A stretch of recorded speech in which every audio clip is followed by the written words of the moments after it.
Welcome out once and all. This is the Remix Morning Show.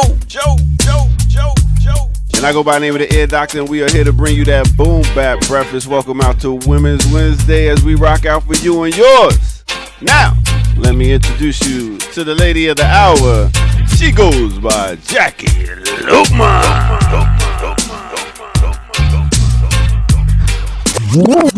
Shining bright like a star, I see you. Oh, my lighting is all messed up. I don't know what is happening today. Is it closer or what's happening here? I am not sure. Let me. This is crazy. It's like when you. I don't know. I mean, you're such a bright vessel. I'm not orange though. I am not orange. Word. I'm not sure what's going on. But I'll just be weird. I'll just be cast in a weird glow today, and I'll just be, I'll try to make it mysterious. It's all good. Well, welcome out, everybody. I know y'all was wondering what happened to us yesterday. I was here. Did I maybe choose the right or wrong episode to rerun? Who knows? Well, you know what? I was actually appreciative of that episode because I forgot what date. I guess that was after we got fired from Sputnik. And yep, after we got fired from Sputnik, and after I got the call that they found a donor, a kidney donor for me, and those things literally happened a day apart. Yeah. Like on October 11th, the day after Indigenous Peoples Day, we go back into the studio. That was the Tuesday after Al-Aqsa flood. And we were told, you have to report on this from both sides. And 3 anti-Zionists were like, what side? What you mean both sides? Yes. Yeah. So then we refused. We were like, we're going to report on this the same way we have reported on Palestine for the entirety of this show. The show has always been anti-Zionist. Sean had been on the show almost from the beginning for like 7 years. And I had been on for 4 at the time, just about 4, almost 4. And the show had always been anti-Zionist. So all of a sudden, and we had never been asked to or told that we had to report on anything a certain way. All of a sudden, we get told that after Al-Aqsa flood.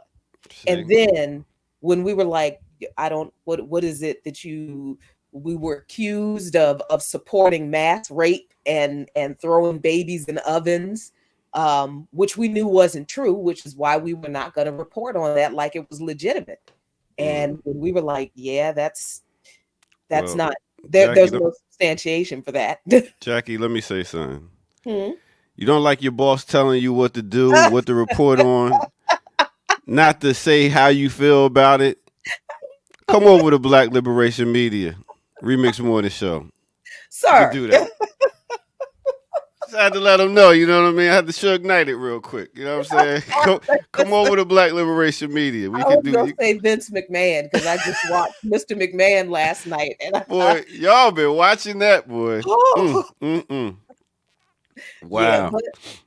But yesterday's show was cool because like the very next day after we were fired, I get a call from Georgetown like, guess what, Mrs. Lukman? And I was in a bad mood. I was pissed off. I had just got fired. I told the transplant coordinator, I said, lady, don't mess with me today. You don't. I'm not in the mood for games. She was like, no, Mrs. Flukman, no. We have a kidney donor for you. Nice. Hey, you got the heat on up there? Yes, I broke down and did it today. Ain't it a breakdown when you be like, damn, I gotta start paying this bill again?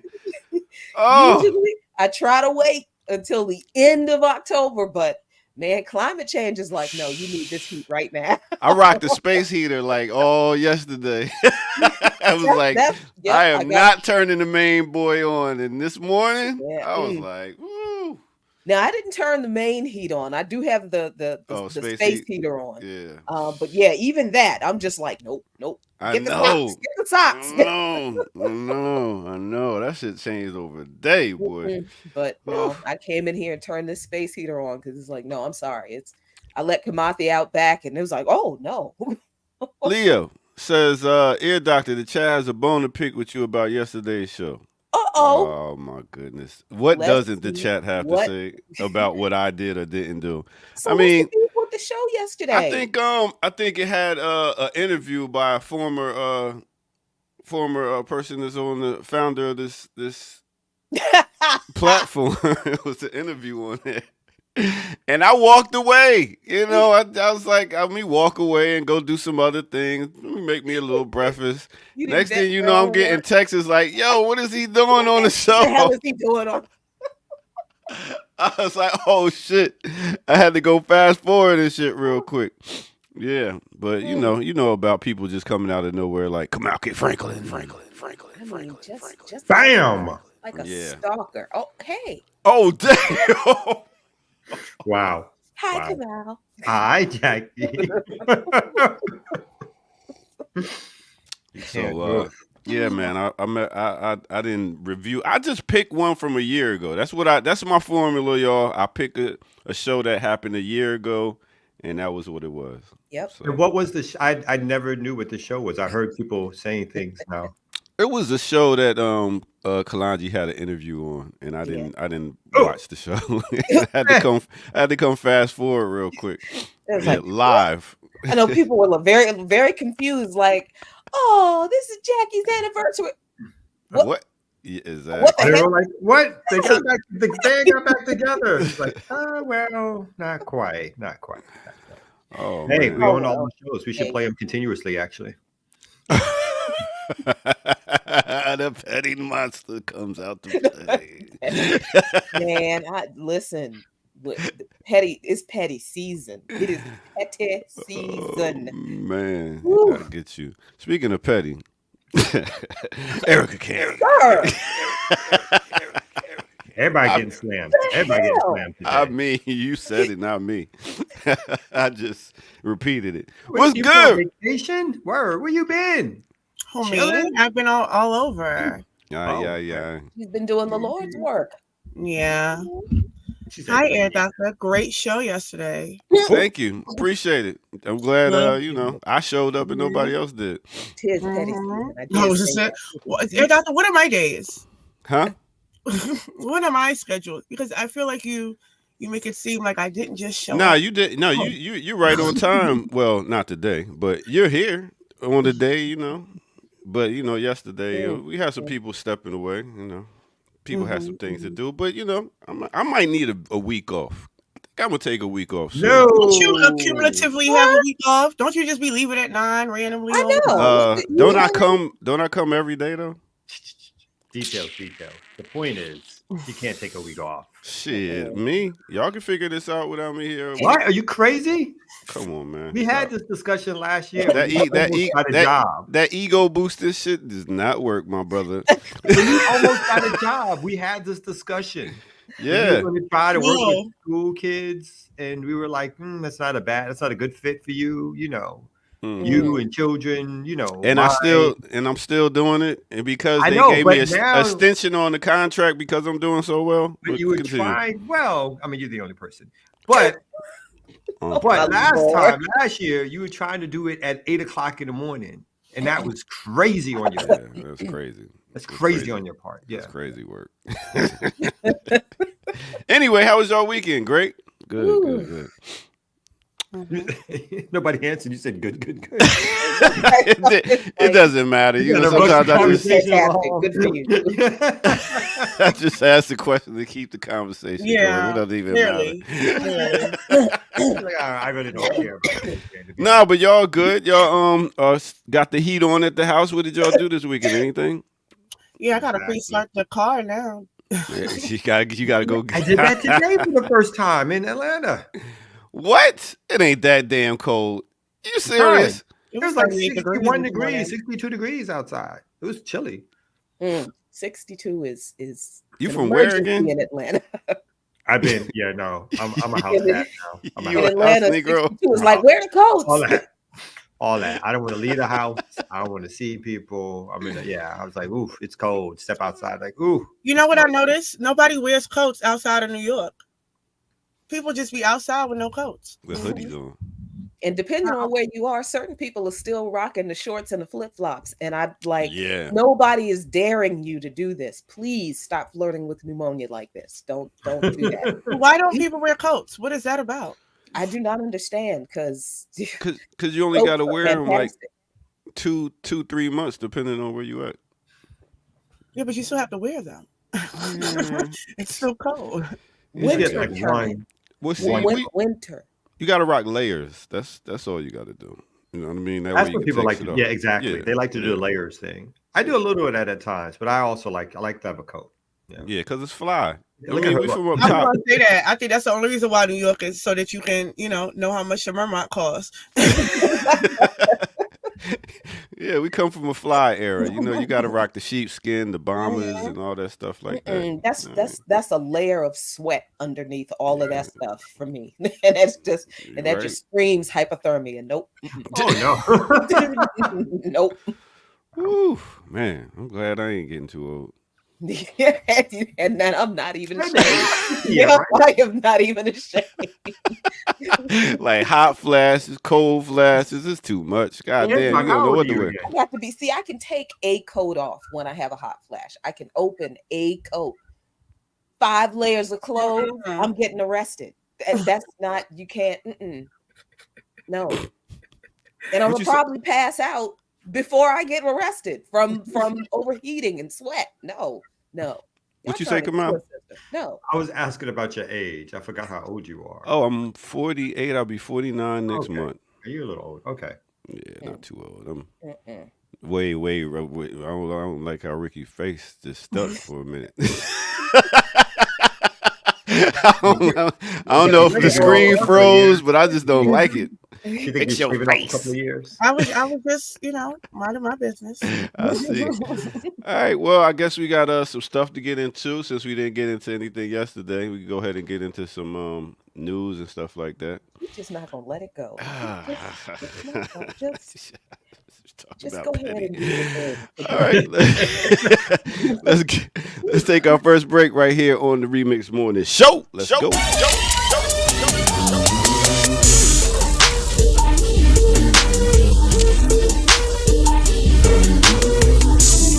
Turn up, turn it down. Big up, y'all. Tuned in.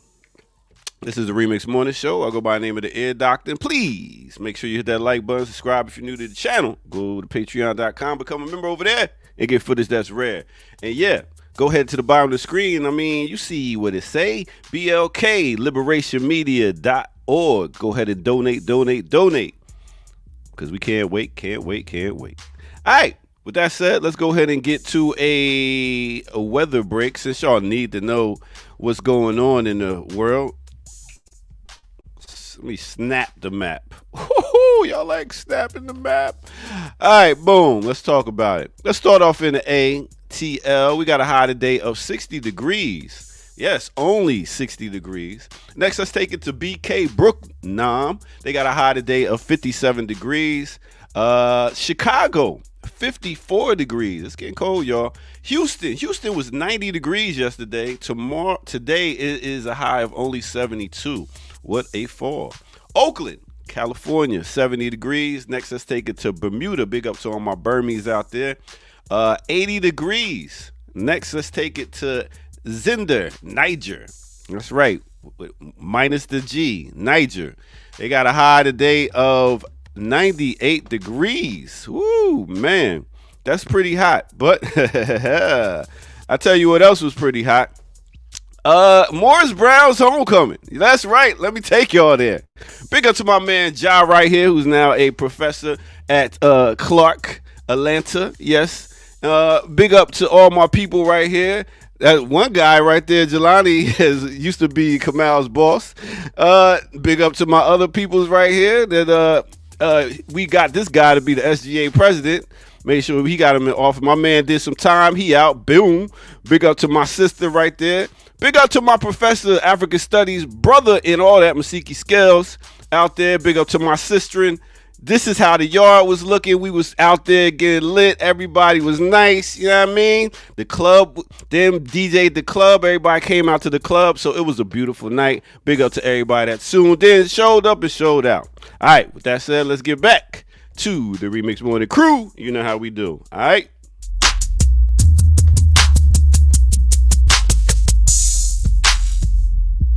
He didn't go to no more. What? I know you like my man. He just got out. Did some time. Yeah. He's doing some stuff in the community now, doing some work, doing a great job, man. I just hang around people that's doing stuff, man. Motivated. You know what I mean? Jelani didn't go to Morris Brown. Yeah, he did. For what? He said for We was all in the African Studies program. Oh, word? Yeah, we all had the Society of my Art. We used to have the best organization on campus, award winning. Listen, I ain't man. asked you all that. I just added it because did my name come up? Did my name come up with him? Nah, please. Why would we talk about you? You're the past. We talk about future endeavors and stuff like that. You know, it's good. And, you know, a little stuff. What he said. That's probably what he said. Probably what he said. That's exactly what he said. That sounds like him. Anyway, the homecoming. I told you he was short. Wow, the homecoming was great. I had a great time. Got to rock out and party, and yeah. So wait, hold on. What up? Did you shouted out the weather in what was that? Was it Bahamas or Bermuda? What did you call the Burmese? That's what they call each other, Burmese. Burmese? Are you sure? Because my sister's from Bermuda originally, and I've been there before, and I know the families and everything. I even went to Cup Match. So, any other questions there, Jackie? Yeah, because there are people called Burmese. Mm-hmm. and they're not. Oh, that's the short for Burmese. So, in Niger, is that the other one? That's the other thing. That's what is it called? Niger. It's not out to Niger because it is the month against AFRICOM, the International Month of Action, and Niger has kicked out AFRICOM. Look at that. Yeah. See? And the AES. I didn't even know it, but I knew it. I knew you got it. Yes. You're welcome. You're welcome. All right, I catch y'all. No. I got two quick questions. You all right? What's wrong with you? Yeah, go ahead. Get away. Next, Get away. Where you on your way to, Ear Doctor? Yeah, where you going? You got till 10 o'clock. I got to refill my coffee. Go ahead. Continue. Question. So wait a minute. Who is the most famous graduate of Morris Brown? The most famous graduate of Morris Brown. I forget. I'm sure. I mean, because we're all famous. Oh boy! Really? You know how did you not see that one coming? Yeah, we're all famous. We're all stars. I thought there was somebody who did something, who accomplished something that went to Morris Brown. We're all stars. We got some. I forget. I'll find out and come back and let you know. All right, that's it. I'll leave it alone. Thank you. Appreciate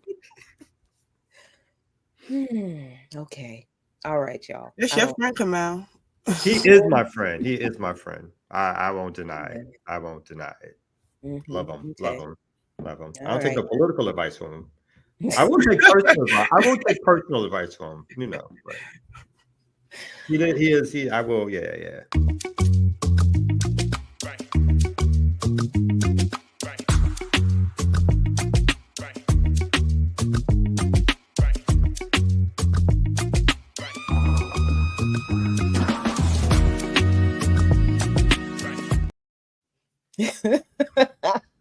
The closest thing to a compliment he's ever going to get, and that's he throws me off. Fine. Welcome, everybody. Remix Morning Show here live for you. Black Liberation Media, no repeats. We have the great Jackie Lukman, Erica Keynes, who's been absent, but not absent from work, just absent from the screen. She's been doing the Lord's work, like you said. That was a compliment. It's like, it's good for her to be back. Welcome back, welcome back, welcome back. I will soon be at the conference. You know what I'm saying? All the plans have been made. You know what I'm saying? All the flights have been taken. I think I need a hotel room. I got to fix that. But everything else has been taken care of. BAP is having their one of their annual membership conferences. I feel like I have 12 every year.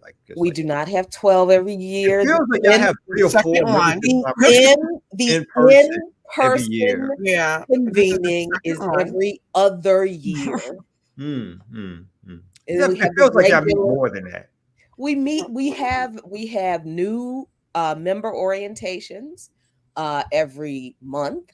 Bi-monthly. Yeah. And we have membership meetings. Yes.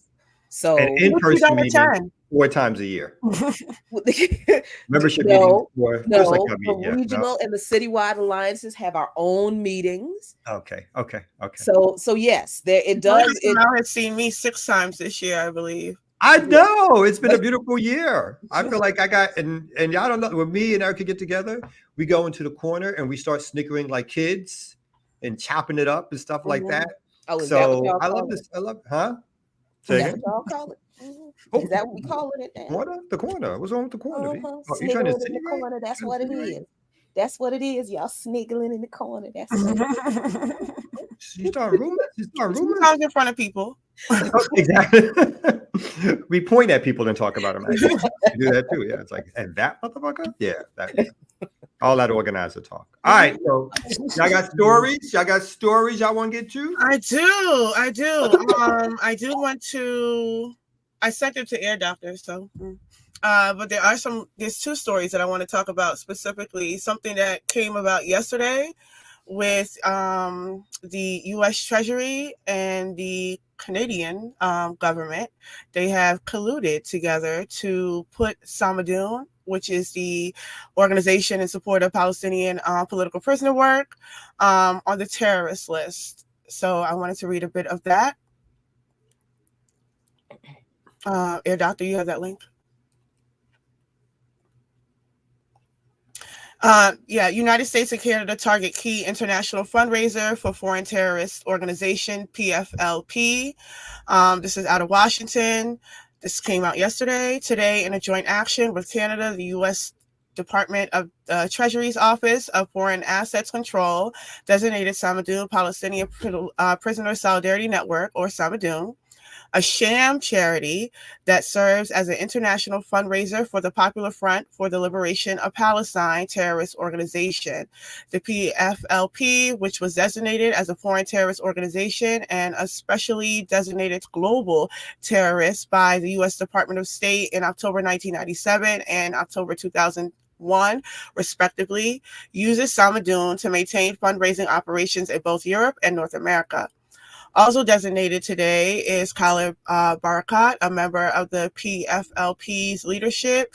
Together, Samidoun and Barakat play critical roles in external fundraising for the PFLP. Today's action is being taken pursuant to the Counterterrorism Authority Executive Order EO 13224 as amended. I could stop right there for right now and talk a bit about Samidoun and why this is an issue. I think when Africa Stream, when that happened, CBS wrote a great piece, and I wrote something on my Patreon, not as great as CBS, I think, but I think we spoke to the same historical context of this. We can name everyone from Garvey to Martin Luther King to the Panthers, that they use a particular, and even what happened with the bail fund in Atlanta, using fundraiser, taxing to attack a movement and to attack organizations. And I know that in the 80s, Ronald Reagan changed the tax laws and in the ways that you can use them for organizational purposes, so that it made it easier to attack revolutionary organizations that do fundraising. So this is always, there's a precedent that has been set for decades. So this is not what anything I think is new, but the context to which this is happening and developing, particularly out of the year of Palestine support, because Samidoun has been around for a long time. Samidoun is also a Solidarity Network member organization of the Black Alliance for Peace. We have work that predates the Al-Aqsa flood on political prisoners, connecting it from Cop City to Palestine. You can find those webinars and teach-ins on the Alliance for Global Justice YouTube page. Alliance for Global Justice is also under attack for fundraising. They do a lot of delegations, not just to they do delegations to Cuba, to Venezuela, to Nicaragua, to Brazil, just so people here can get an understanding of what's actually going on. They are under attack as well for their consistent Palestine solidarity. But what this is doing, I think, is alarming on many fronts, because it is definitely targeting the organization, not just for the funding, but their connection to any perceived connection to the resistance itself. So the support, the outright support, whether or not they are connected to the PFLP, it is the outright support and consistent support that they are being attacked under, because they have not wavered. A year has passed. October 7th, the Black Alliance for Peace released a statement on, talking about this unwavering support, understanding clearly why Palestine is important in this moment, and not that any other struggle isn't, but the contradictions in what is being exposed through the solidarity of Palestine across the board, from students to media outlets to independent networks to organizations across the board, has been targeted in such extreme ways. I mean, from Blinken going and the State Department, and essentially federal charges with Yehuru and the conspiracy charges. And while that is not necessarily Palestinian targeted, it is that precedent that they are using, where they can now target any one of us with conspiracy for being unwavering in our support. So I think this is we should definitely raise the alarm and signal flags about what's happening with Samidoun, not only because they are comrades of ours. Many of them are. Charlotte is, for sure. Charlotte is does an incredible amount of work, and Charlotte and her husband have been targeted predating this Al-Aqsa flood, predating this year.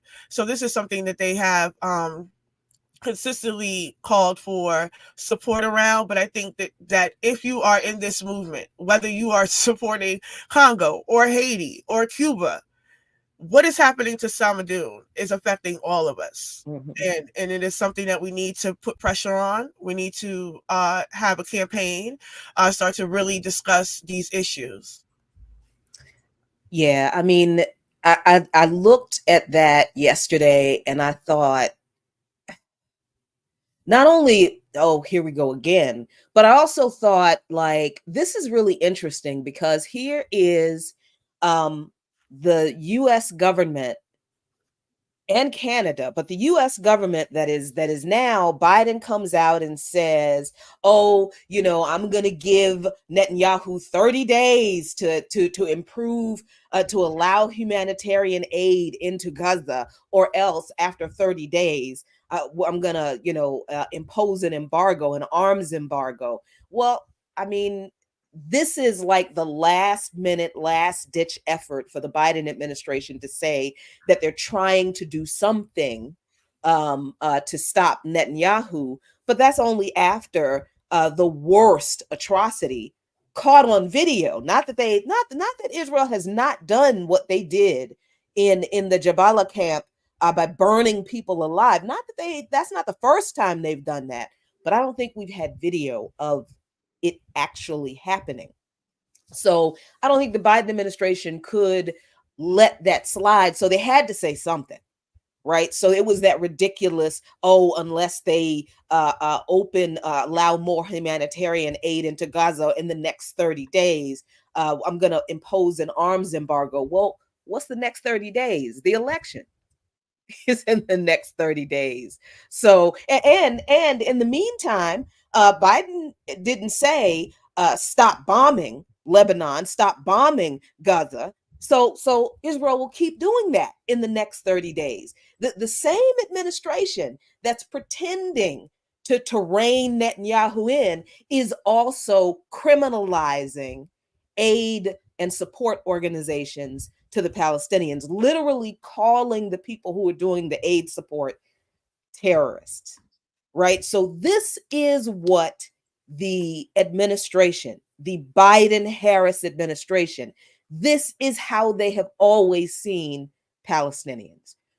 We need to make this very clear. These people running around talking about, oh, Harris doesn't know anything about this. She's just the vice president. She doesn't have any power. She didn't. Bullshit. Bullshit. They have considered the Palestinians terrorists since forever. Harris has made it clear she will continue to give Israel arms to continue to do what they are doing. They believe the Palestinians deserve what Israel is doing to them, Biden and Harris. And if you do not look at what the U.S. Department of Treasury is doing to Samidoun and is going to continue to do to other organizations that show solidarity with Palestine, if you do not understand that in these actions, they are telling you without any equivocation, they want the Palestinians gone because they believe they are terrorists and they deserve to be killed. I don't know what else we have to say. Nothing. If you don't get that, then you're an idiot. I agree with that commentary. No, I mean, I will only add real quickly that I think you're both exactly right. I think this song and dance that folks do for Kamala around "She Doesn't Know" is like that's a complete lie. She knows. In fact, not only does she know, she tells you she knows. You're the one making up stories about her and saying that she's empathetic and she's going to do this and we can move her. There is nothing that she's ever done that suggests that she's willing, wanting, or desiring to be moved. She says straight up that she is pro-Zionist, but yet folks try to convince the rest of us that somehow she's going to be a softer version of whomever is there now and or of Trump in the future. So it's a complete, it's ridiculousness, and it's a mockery of like what would make sense in terms of like this person is literally giving you their political agenda and ideas and telling you they support Zionist expansion, they support the killing and murdering of Palestinians and the taking of their land. And the designation of either Palestinians as terrorists or organizations that try to give aid to Palestinians as terrorists is nothing but a further continuation of the policy of stealing Palestinian land and criminalizing Palestinian, not just resistance, but existence, right? The very fact that they still exist in numbers great enough so that the Israeli solar colonial project cannot complete its mission, which is to establish a greater a greater Israel. So it's obvious that these folks are trying to move Palestinians off their land, either by killing them or by opening up the borders and having them flee because they have no other choice because all the infrastructure has been destroyed. Israel saw this as an opportunity to seize land in both Gaza and to continue its land seizures in the West Bank. So all they want is for the borders of Jordan and or Egypt to open up so there could be a flood of Palestinians leaving. And then they're going to take that land and claim it as they're attempting to do, just as they're now attempting to expand into Lebanon and hold territory in Lebanon, and Hezbollah is battling them. So this is these designations are all about the continuation of policy. They in and of themselves, they have no meaning in law or no meaning in morality, no meaning in justice. They says that you have a bunch of folk, I was going to say white people, but these days you have everybody sitting in a room who support the capitalist class and making decisions. Who are we going to put on the terrorist list today? What is strategic in terms of getting these people to be scared, to stop them from getting funding? And they do this when they think that the other side is starting to have some victories by purporting what's taking place, by supporting people, by helping people stay. So this is all in the interest of European and American domination, and again, continuing to keep the outpost of Israel alive and well. I don't believe for a second that they're about to cut off aid. I think it's all performative. It's because there's now millions of people who, again, have further evidence of the atrocities that Palestinian folks are suffering, that they just cannot hide anymore. When you see burning bodies, literally, as they're attempting to say that they made a targeted strike on so-called Hamas terrorists, it has nothing to do with that. It has to do with bombing Palestinians, making them feel unsafe, making them feel like their only choice is to leave their land so that Israel can seize it. And any resistance will be criminalized and called terrorist, and will be marked by the United States government for some kind of eradication, whether or not that's in jail, prison, public notoriety, whatever they think is necessary at this time period to continue to support Israel in its mission of establishing a greater Israel and being a U.S. base and a Western base for colonialization. So. Yeah, two things. The election is in 19 days. So that's obviously, it's strategic, because if they lose, right, then they could say, well, we tried. Yep. We were going to do something, but we didn't win, so it's not, it's bullshit. But what I think is interesting in terms of why people, because just an observation and being able to, I have the misfortune of always catching MSNBC in passing, but she was, I forget where she was 2 days ago, and she had this rally essentially, and she was playing clips of Trump, because she said, he's saying these things in his own words. And one of the things that they are doing in terms of fear mongering is he's sending the military on the U.S. citizens, that he's going to send the military on U.S. citizens. So they're saying that this is a big, big, big deal. And to some extent, I understand why a lot of those tactics work, because the people who are really using the Project 2025 and even this latest iteration of what Trump is saying about using military force against U.S. citizens is from people who have no idea that it's already happening, because they're not involved in any kind of particular way in movement work, right? They are living their everyday lives, and they're going to work and coming home. So the only thing that they're seeing is what they go to the grocery store and everything's too damn high. They go to the gas station, everything's too damn high, and rent is too damn high.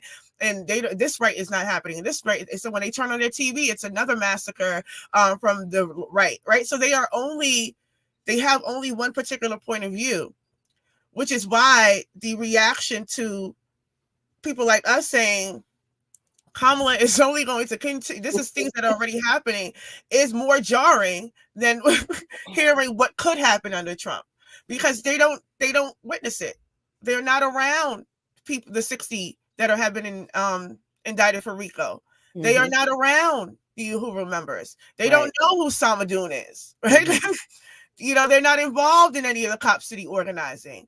So they have no idea that these things are going on, because if this was an actual issue, the Trump administration, because one, the military coming to use its own U.S. citizens is besides the point, because the entire U.S. police force from state to state is over-militarized. They have access to military-grade equipment through the 1033 program. Every single state, every single local police department, even HBCUs have that kind of access, right? Mm-hmm. So what does it even mean to have? But then also, Tim Walz and the National Guard on protesters in Minnesota. And to the point of the 1033 budget, it is connected to the Department of Defense. And not 1 year as that budget went up, has the Biden-Harris administration pushed back on the 1033. Mm-hmm. Not one time. So this fear mongering about militarization or the military being used, they have not overturn Operation Relentless Pursuit or Operation Legion, which was the DC, what we seen in DC in 2020.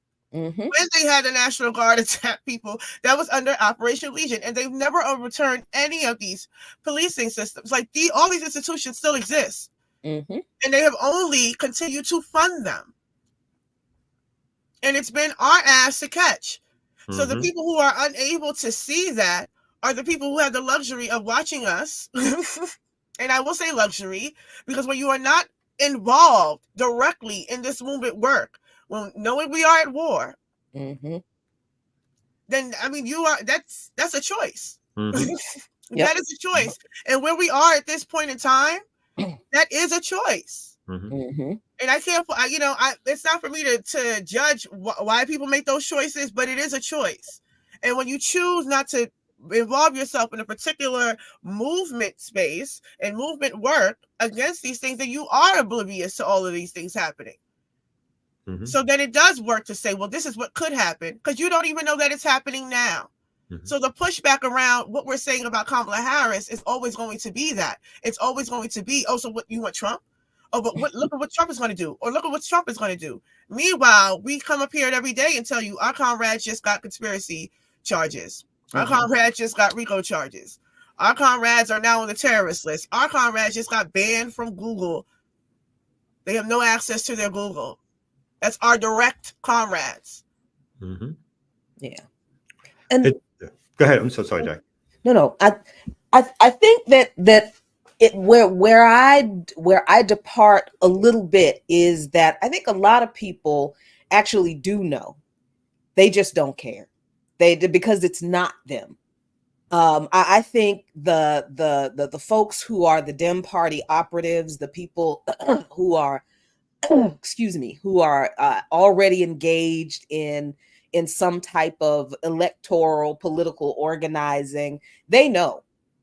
And I think a lot of people know what they see on the news. They don't know, of course, the whole story. They see what's on the news. They see the arrests from the Stop Cop City protesters being framed on the news in a particular way. So they know that there is some confrontation between the police and protesters, but it's not them. And so because it's not happening to them, because the police are not coming after them, they don't care.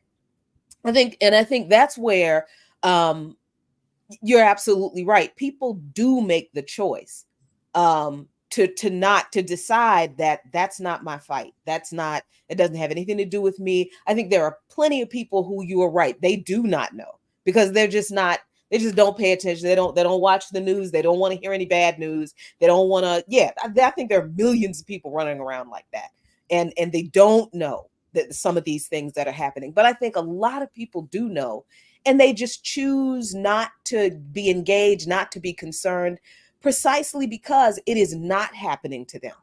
And I think a lot of those people are thinking along that, well, if they protested the right way, they wouldn't, get the police pissed off. And if they didn't say this, if they didn't say that.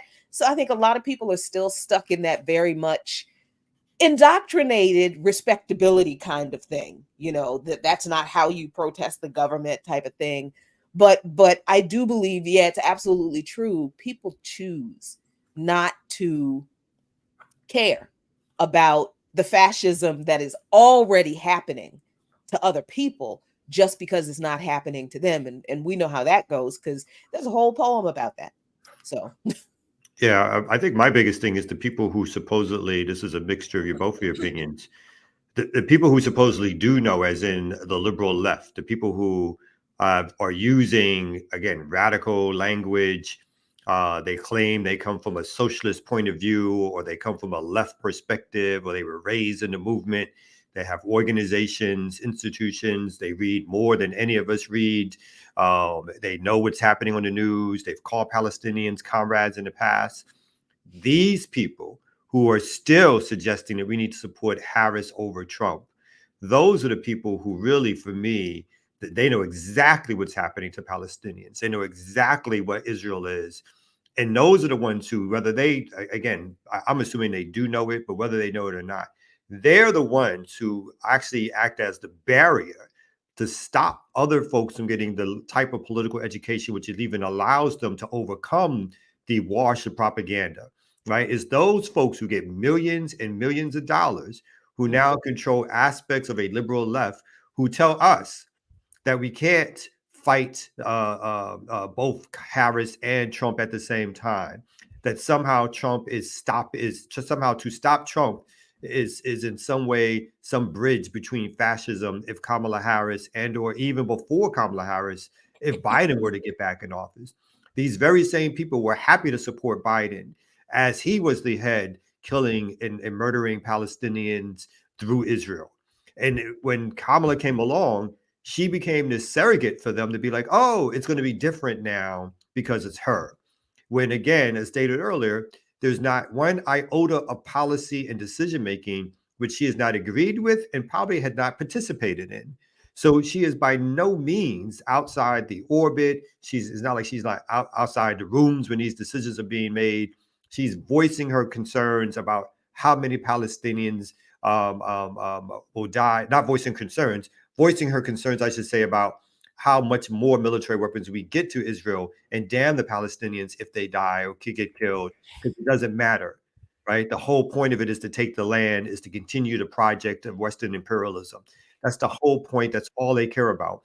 And for those who say that they are anti-imperialists, to again support this imperialist presidency, this new and/or whether it's Kamala or whether or not it's Trump, this new imperialist presidency with this fake discretion that they're having that she shows empathy or we can move her.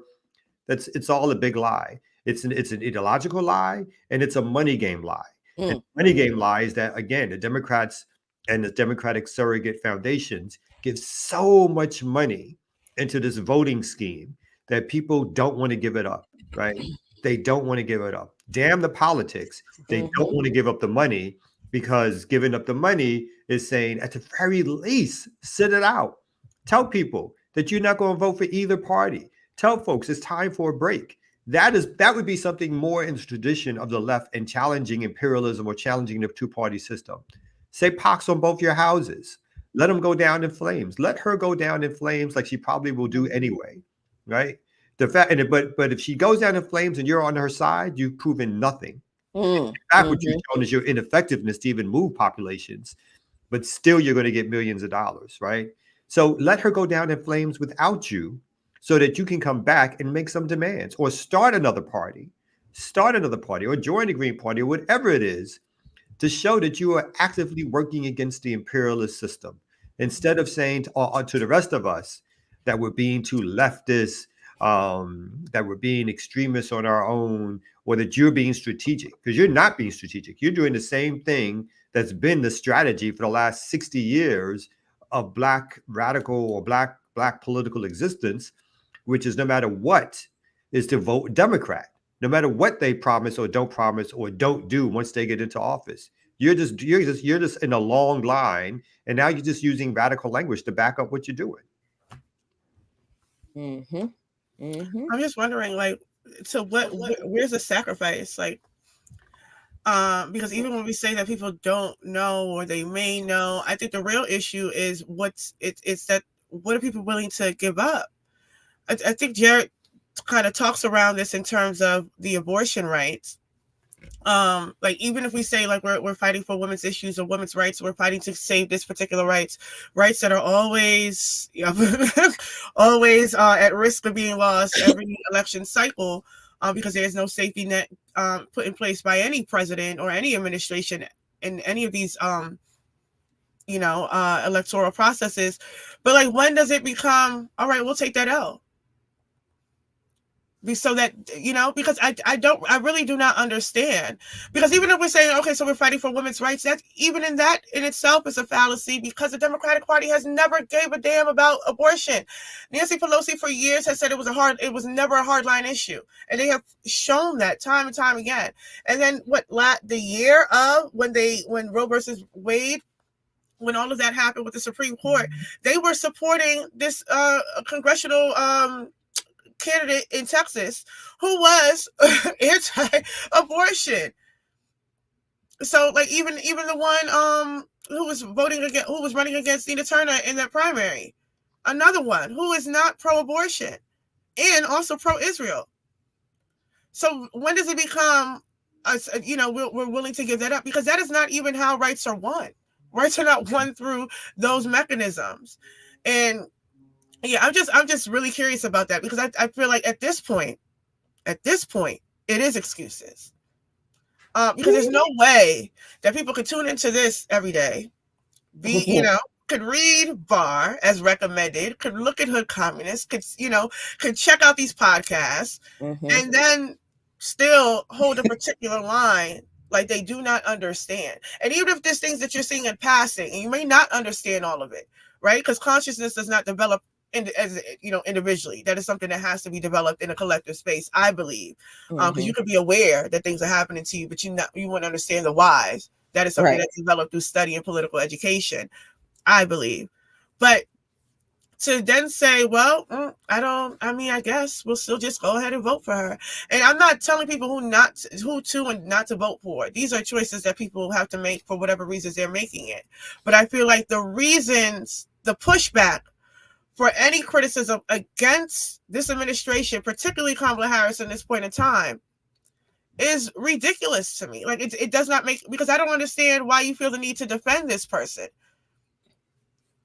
You could just go quietly vote. I wouldn't know. That's what you're doing. That vote is your own business. It's the defense of it. And then it's the false narrative of, well, you just want Trump to win, or it's going to be worse under Trump. And all of these things that they're doing to, like you said, there is, I don't know, I think there's a myriad of reasons that it's happening, from the political elite to the everyday Joe, right? And it could be propaganda, and it could be the money that's coming into it, could be all of these things. But I do think that people are unwilling to sacrifice in whatever position that they find themselves in.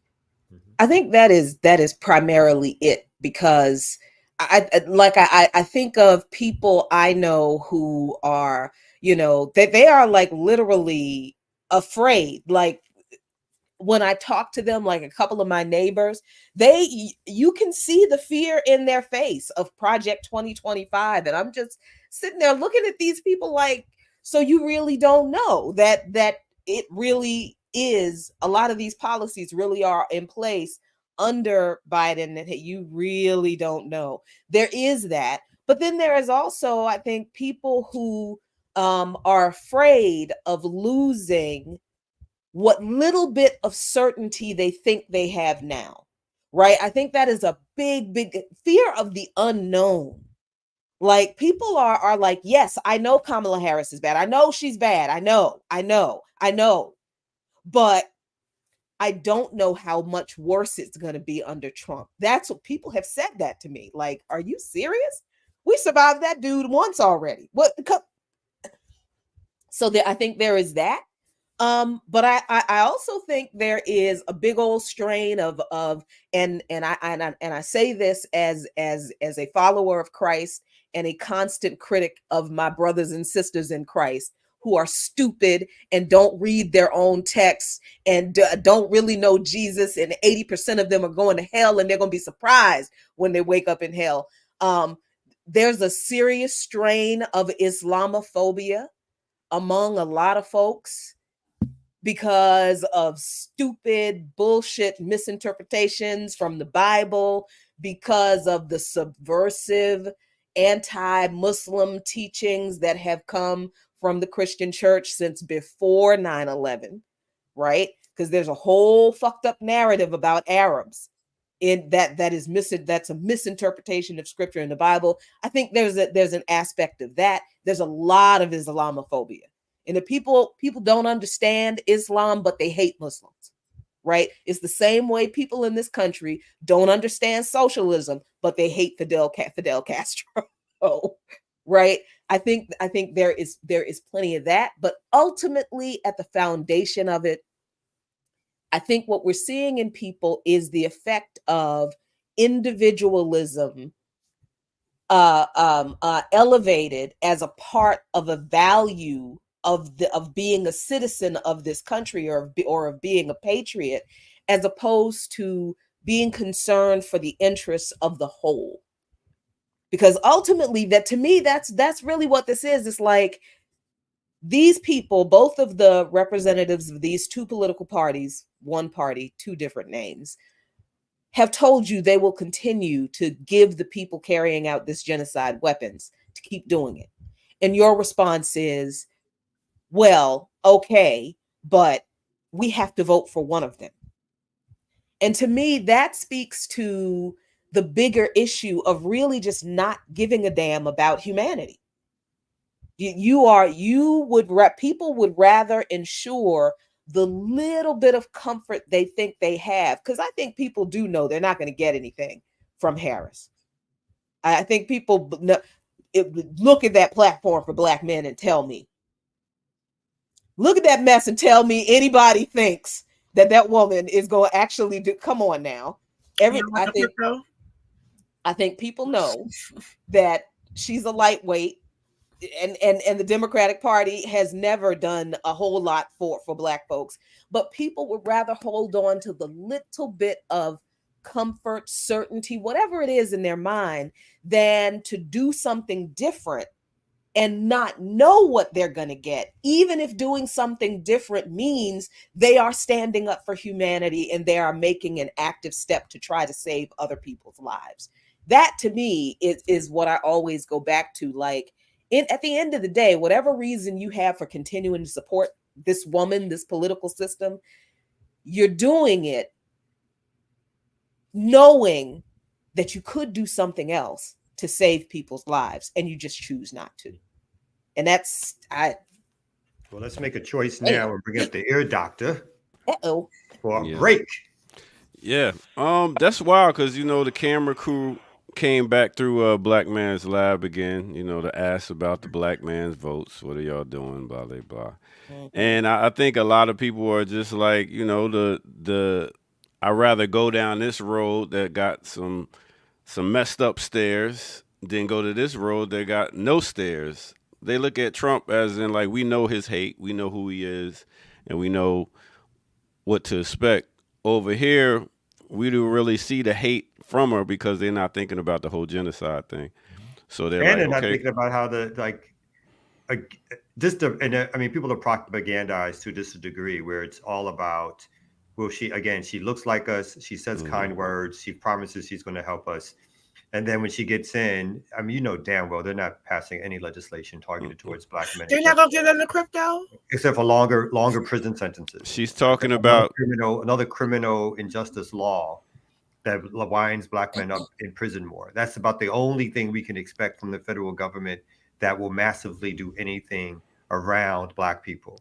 They don't do anything otherwise for Black people except pander. They pander every 4 years. You know what I mean? Like, this she threw her last hook out and said she's going to talk about legalizing weed. She'll be here, I believe, this Saturday in Atlanta to come get some more of these. I don't know. I mean, again, I feel like this is my old age. It was like, don't be throwing out no fucking marijuana policy like that's some sort of targeted community response. It is. Like, who are these people sitting in rooms for me going like, what appeals to Black men? Let's get some better weed policy. You know what I mean? Let's not lock them up. It's one thing to say you're going to decriminalize something or stop sending people to prison who shouldn't be going to prison because everybody uses it and more white folks use it and stuff like that. That's one thing. You can say that you're going to do that. I'm fine with that.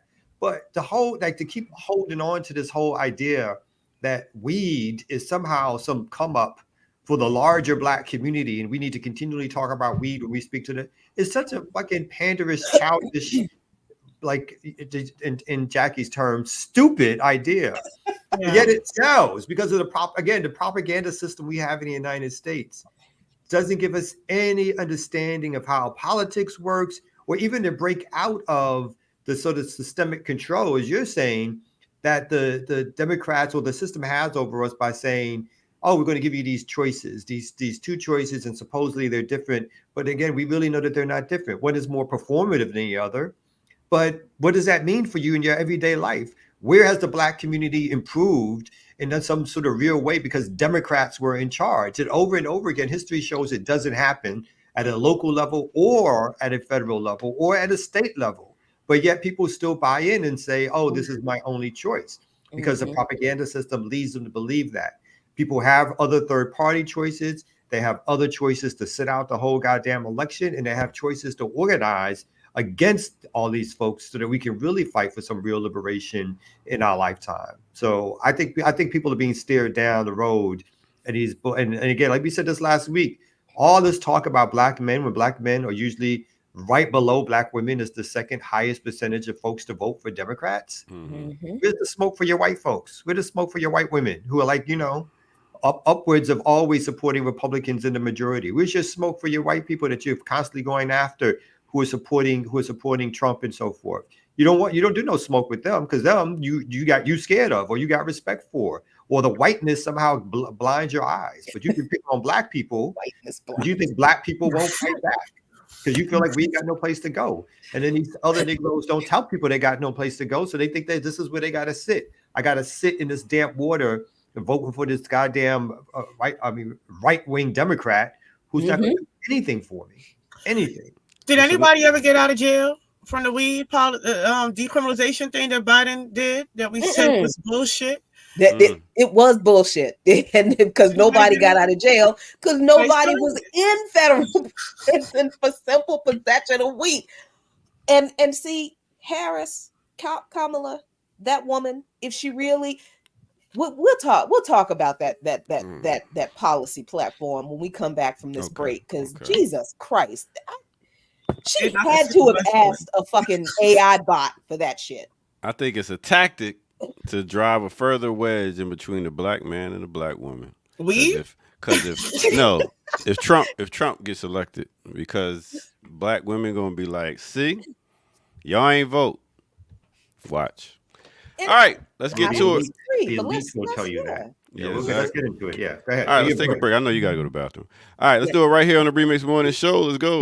Jumps by division, some's how I'm living. They slum with this comfort, it's the numb that I give them. Get my weight like an ape, hung with the gibbons. Slung nog in the park, getting crumbs with the pigeons. Yeah. What's good, everybody? Welcome out. This is Remix Morning Show. Want to send a RIP to the brother MC named Ka. You might know him. He's the underground Brooklyn MC, known for hanging out with Rock Marciano and for producing beats without the drums, as you might hear with the whole Griselda sound nowadays. So R.I.P. to that brother. 52 years of age. Still don't know how he made his transition, but that's up in the air. With that said, let's get to a remix on the remix right here. And let me give you a little something. That's cool? Let's do it like this. Oh, that's the wrong button. Let me put this one up right here. Something like this.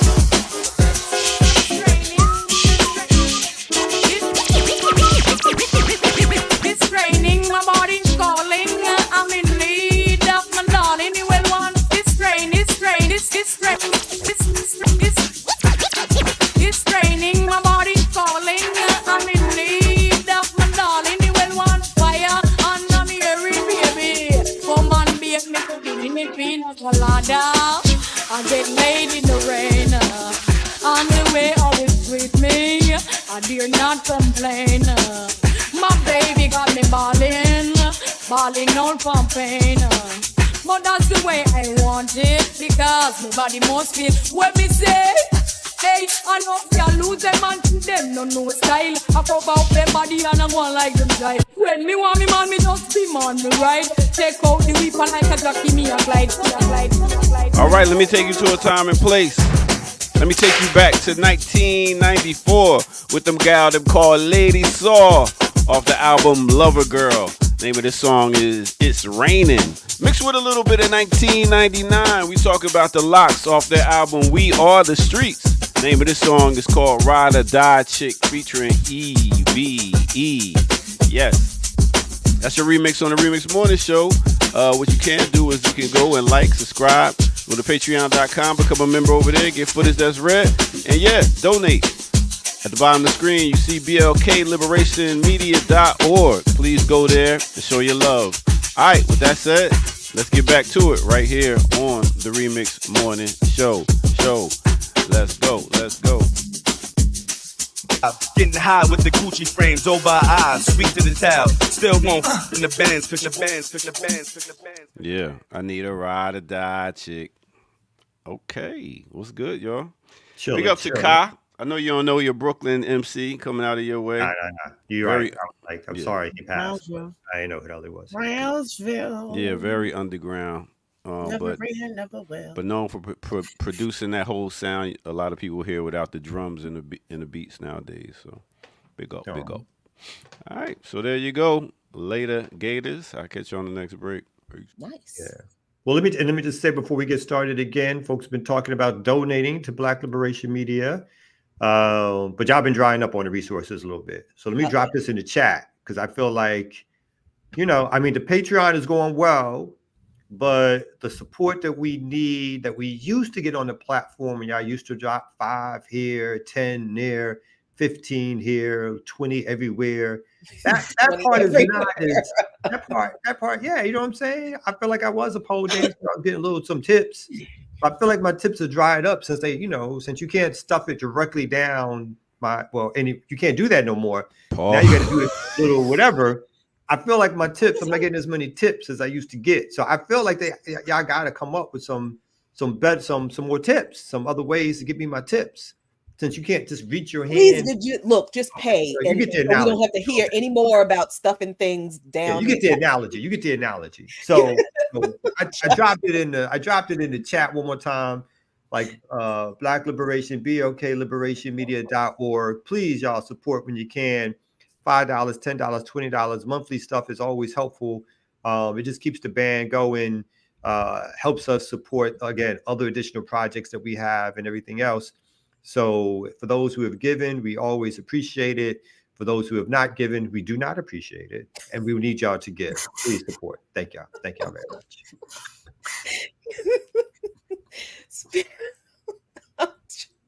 Speaking of not appreciating, that was so funny. Y'all, please give some money. You like the analogy, right? It was a good analogy. So we don't have to hear any more stories about stuffing dollars. The same, like you get the analogy, right? It was right. Yes. Yeah. Okay. Used to be right there for them to reach in. Yeah. And time is hard if Kamau is on the poll. I know the economy has crashed. Because I thought he had people out on the corner for him. He usually have the people on the corner for him. Now he got to work the block. I know, Dom's exactly. I'm back to being on my own. Now he working the track by himself. Yep, because his whole stable was like, you know what, we quit. I you think a that's bad right. daddy. Bye. They unionized on him, Jackie. They got out of there. I think that's correct. That's a great analogy. Yeah. I'm personally on the pole. You know what I'm saying? I got a manscape and everything. Jesus. Oh, no. There's a lot of hair up in there. I'm sure. Okay. A lot of hair. Yeah. Oh, Yeah. There's a lot. There's a lot. I got to do a lot. And there's a lot.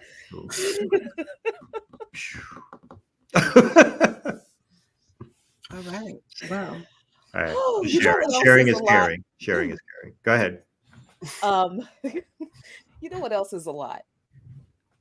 This platform. Not because the policies are actually a lot. The policies are shit. The policies are terrible. This is ridiculous. Yes, I do understand. I do understand how she came up with these policies. She said she came up with these policies after talking with Black men across the country over the past year. That's a lie. That's not true. But if it is a teeny tiny bit true, who she talked to were the petit bourgeois Black crypto bros. That's where this mess came from. That's what this mess appeals to. These policies, what they gonna do for you? What they gonna do for y'all? I don't want to presume to speak for Black men, but I don't see how providing 1 million loans that are fully forgivable up to $20,000 for Black entrepreneurs and others. Wait, Black entrepreneurs and others? Let's start right there. What? What others? So do I give it and take it away at the same time? It's like Tina said she was talking to the podcast lobby. Exactly. And I'm like, Black entrepreneurs and others. That number one, that's a big old question. Number two, the average startup cost for a business, a small business in this country, is between $30,000 and $50,000, and that's for a very small business.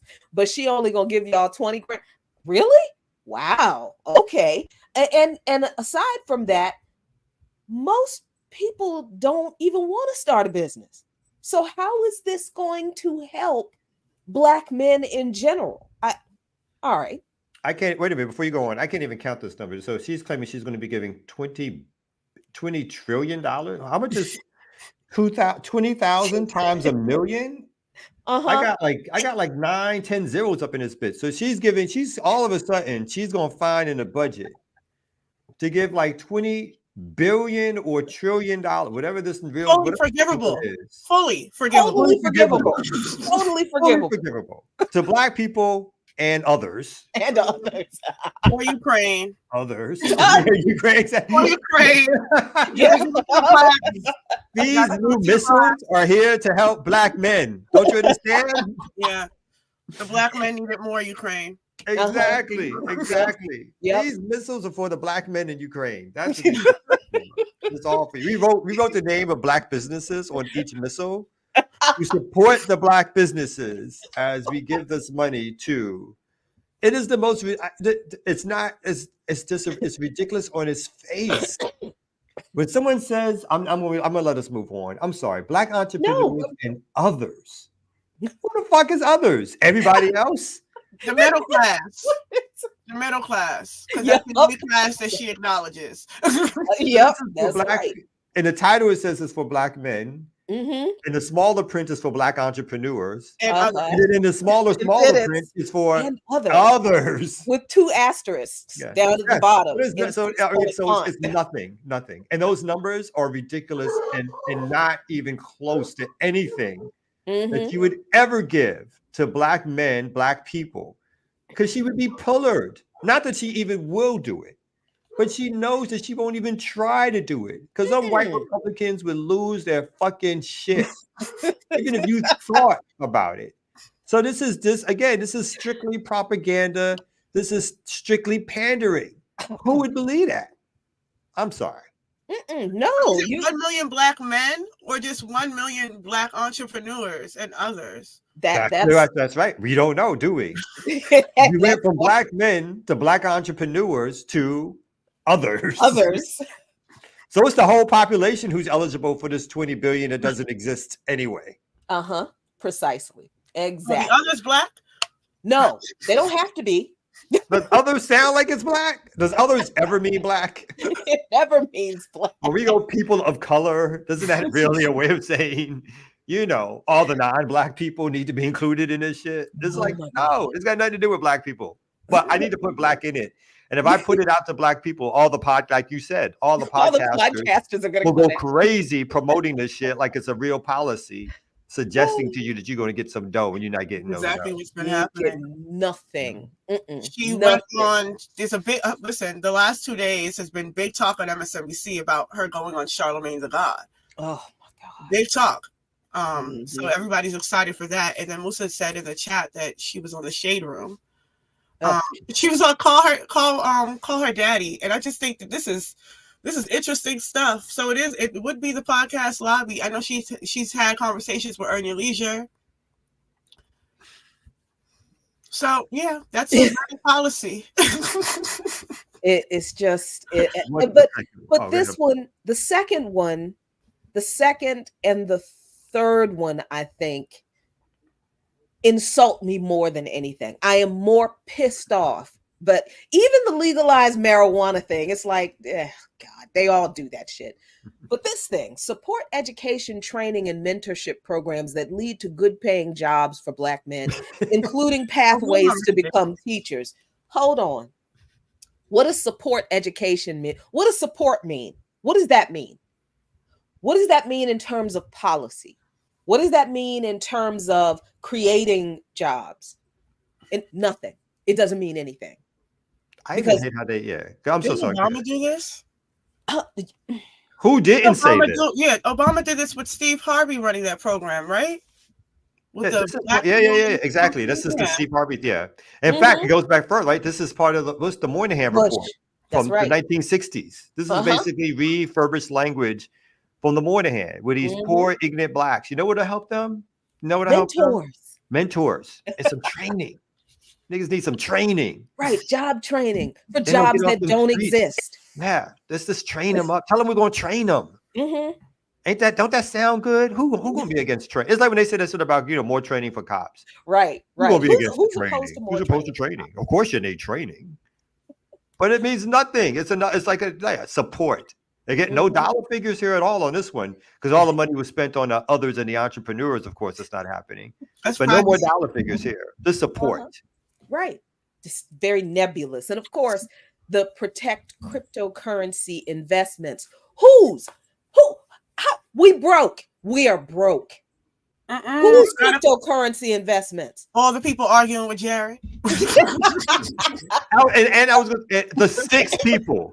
How many black men in the community own crypto? Do a poll. It's less than 1%. It's 1% of 1%.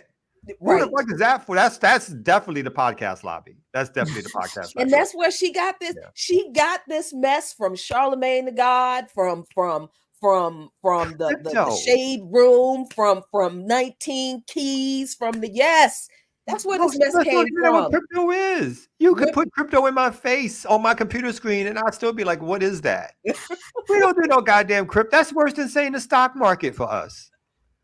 At least the stock market we've heard of. We understand that if we do happen to have pensions, some money might go there or something. I did be shocked that niggas own stocks though. Like they didn't trade it and stuff like that. Niggas don't own no stock. Again, that's 1% own stocks.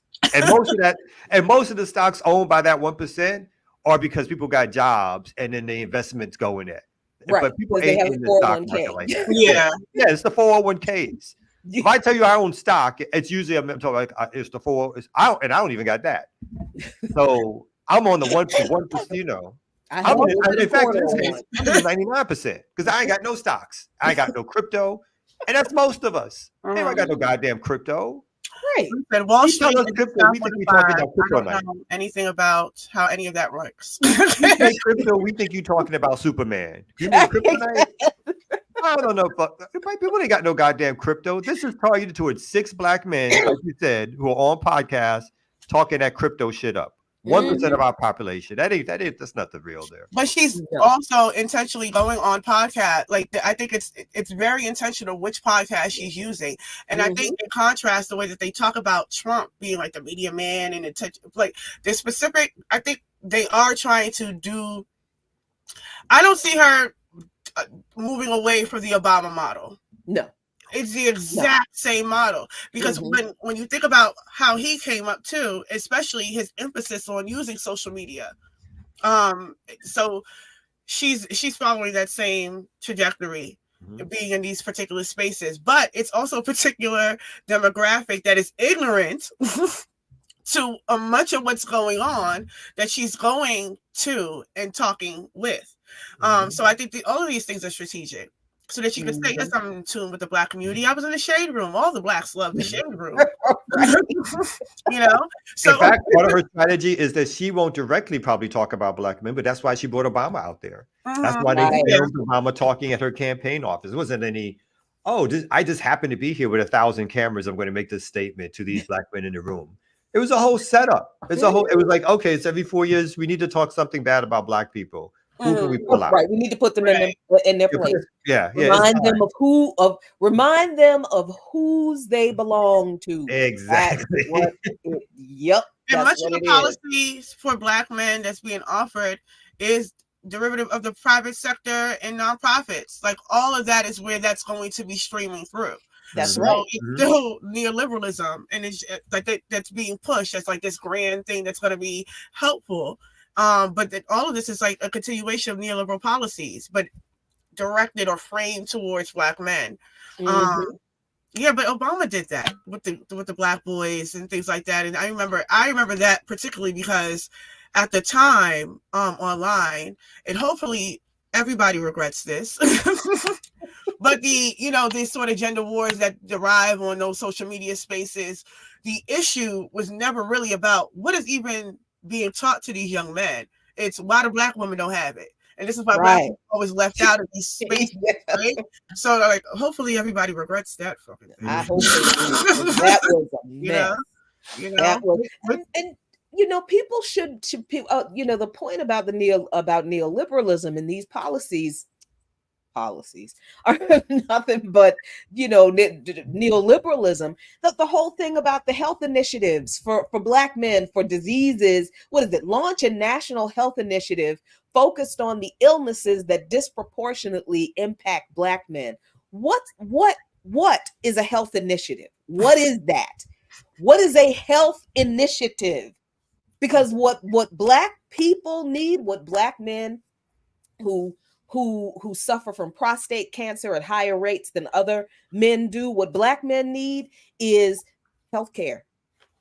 It's healthcare. It's access to healthcare. I mean, if her policy would have been, you know what, we're going to fully fund Planned Parenthood because you know what, men, did you know that you can go to Planned Parenthood and get prostate cancer screenings?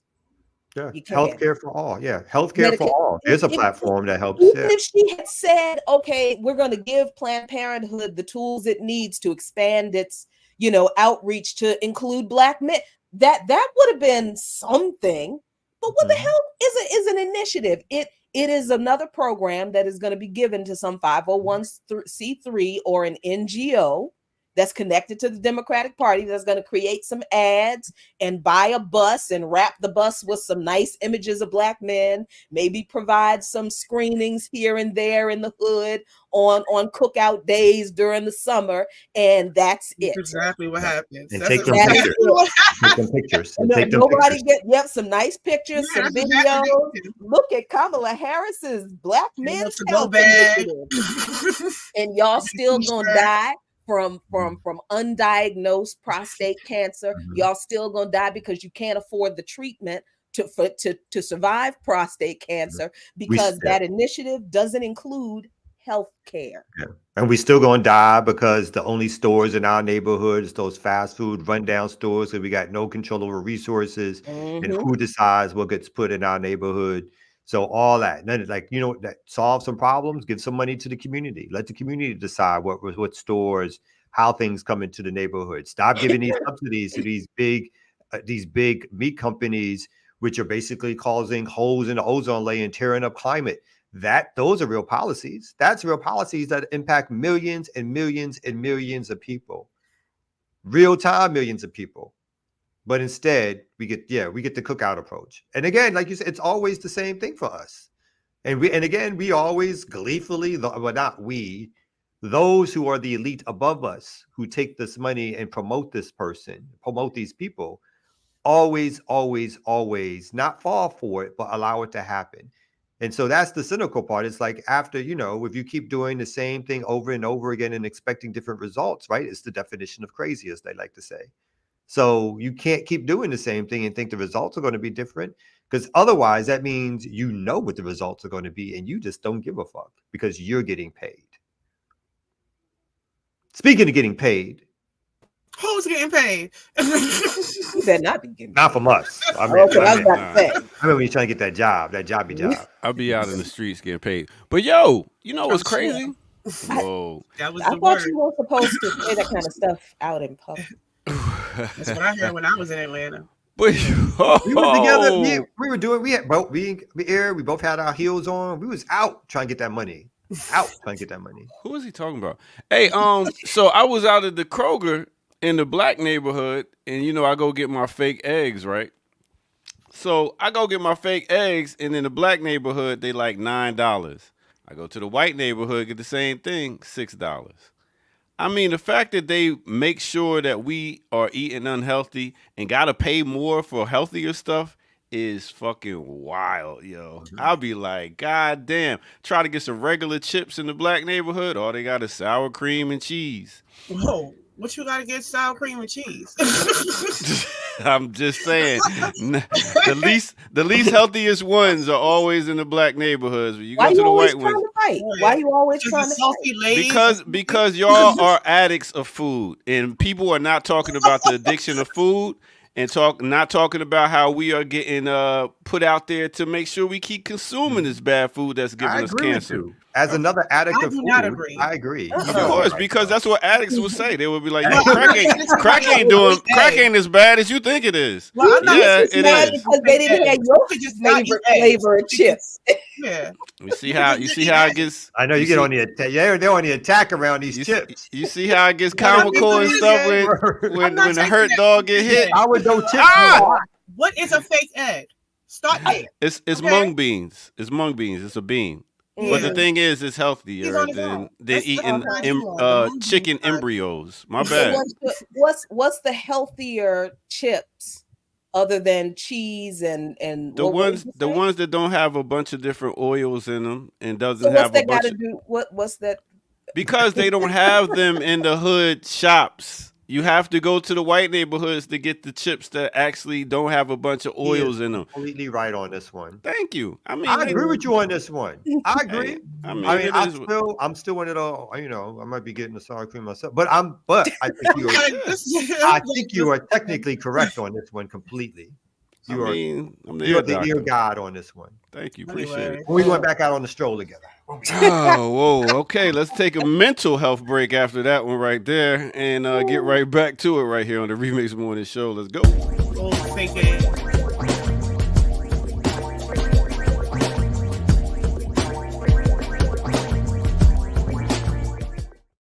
You're scared of that healthy diet, boy. Scared. It takes discipline, y'all. Speaking of discipline, let me get my discipline in on these turntables. Time for a remix on the remix. Let's get it. Take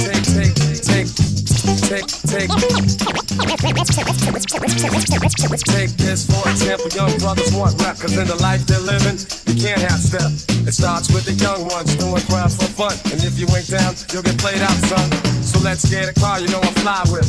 Get a dent full of screwdriver and be on quick with the dope vibe, yeah, and a rowdy crew. We can bag us some Benz and an Audi too. Even a Jeep or van, goddamn, we're getting our show. Take a trip up the strip and be like stars, so it doesn't matter if the cops be scoping. They can't do jack, that's why young brothers hoping to do anything, anywhere, any place. Buck wild in another court case is the code of the street. Okay. Let me take you to a time and place. Let's go all the way back to 1969. We talking about the Soul Finders, Eddie Bo, off the album The Hook and Slang, and the name of this song is called Hook and Sling. Mixed with 1994, we talking about Gangstar, Hard to Earn album, and the name of this song is called Code of the Streets. All right, with that said, let's go ahead and get back to the Remix Morning Show after you like, subscribe, and hit that button and tell somebody, yo, the show is on again and again. And go to the bottom of the screen and donate to blkliberationmedia.org. You got the name, so go ahead and donate. All right, with that said, let's get back to it. Let's go. Let me see if I can get out there and do that thing with you. Want me to try it? Yeah, let me get it.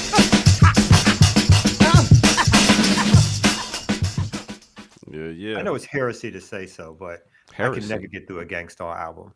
I would fall the fuck to sleep when I was listening to the whole album. That's a whole y'all today. Oh my Lord. With Lord. Premier's tracks, you were really. I mean, because my man Google when he monotone. He's a king of monotone. It's too much. It's too much for a whole album. Yeah, but they need to do 3 songs. And he always has people on the album with him that help him out. So yeah, he needed that. I mean, they had a couple of bangers. Don't get me wrong. A couple of bangers. What? Master Pill is one of the best hip hop songs ever created. I said they had bangers, but not a whole album's worth. You know it's true. Hard to Earn, Step Into the Arena. You're bugging. I said bangers, individual singles. Those are whole albums. I'm not talking. I ain't listened to all exactly. that. At least Kamal is honest with his hate. He's like, I ain't listening to all that shit. I turned it off after the hit single. I was like, okay, that's enough of that. Oh, okay, yeah. How do I get this? How do He's I him get again? my money back for this CD? Yeah. Why buy this CD? I'm glad I come on here so you can learn something. Oh, all right. Wow.